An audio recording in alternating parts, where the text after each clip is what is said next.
IMF confidence of Africa's economic recovery, albeit slow. The IMF's six-monthly economic outlook for the sub-Saharan region shows that the economies will begin to recover from last year's COVID-19 shock and grow again in 2021. But a predicted 3.4% growth rate will fall behind that of the rest of the world, says the International Monetary Fund (IMF). The slow recovery is attributed to the slow delivery of COVID-19 vaccines to Africa and the lack of resources to stimulate economies.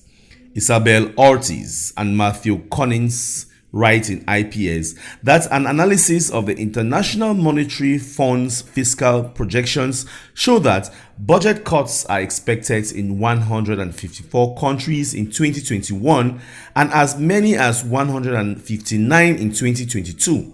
This follows an International Monetary Fund and World Bank virtual meeting with world finance ministers to discuss policies to tackle the COVID-19 pandemic and their respective countries' socio-economic recovery.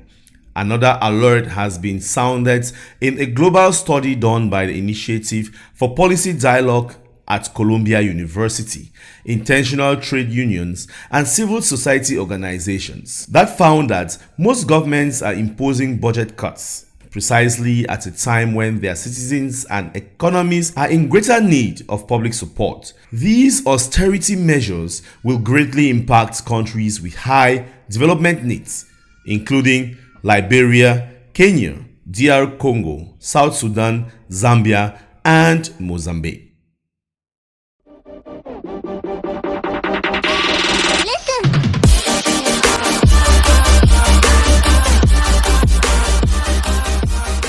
Kenya, Uganda agree on lifting of trade embargo. Led by Cabinet Secretary for Trade and Industry Betty Minor, the Kenyan officials visited Uganda from April 11, 2021 to discuss non-tariff barriers, NTBs, affecting trade between the two countries and verify the Ugandan sugar industry to ensure that exports for the product into Kenya are wholly produced in Uganda. This had led the two countries to reach an agreement to resolve the persistent trade dispute between them.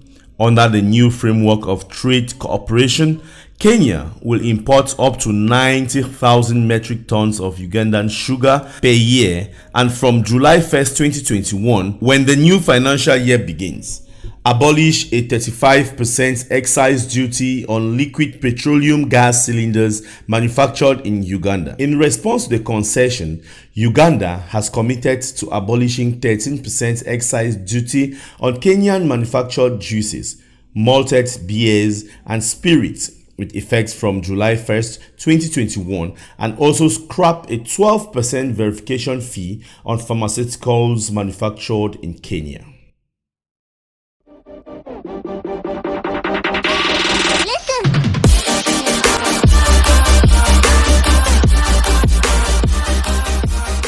Rwanda scoops bulk of IMF debt relief millions. Rwanda is set to benefit from multi-million debt service relief from the International Monetary Fund for an initial period of 6 months, the IMF has said in a statement.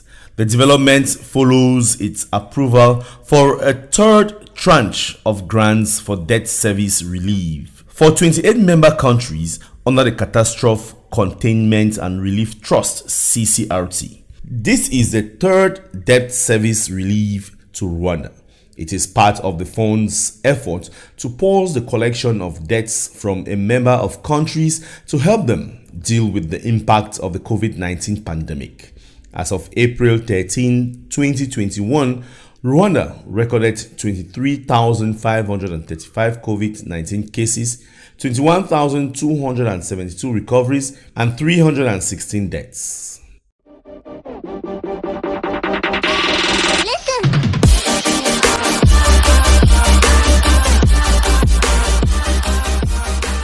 Thank you so much for watching that African Business News Update, and I hope that was resourceful, right?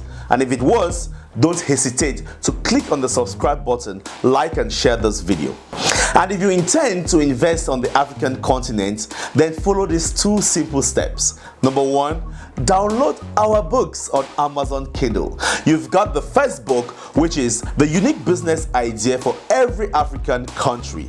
The second book right here is the African Business Startup Brain Box. The links are in the description box below. Just go right there and download them right now. And then after that, you can contact me on WhatsApp or call. Let's talk about your business. Thank you so much for watching, and don't go anywhere. There are just so many other videos on this YouTube channel, so keep browsing and keep watching and keep adding value. I love Africa. I'll see you in my next video.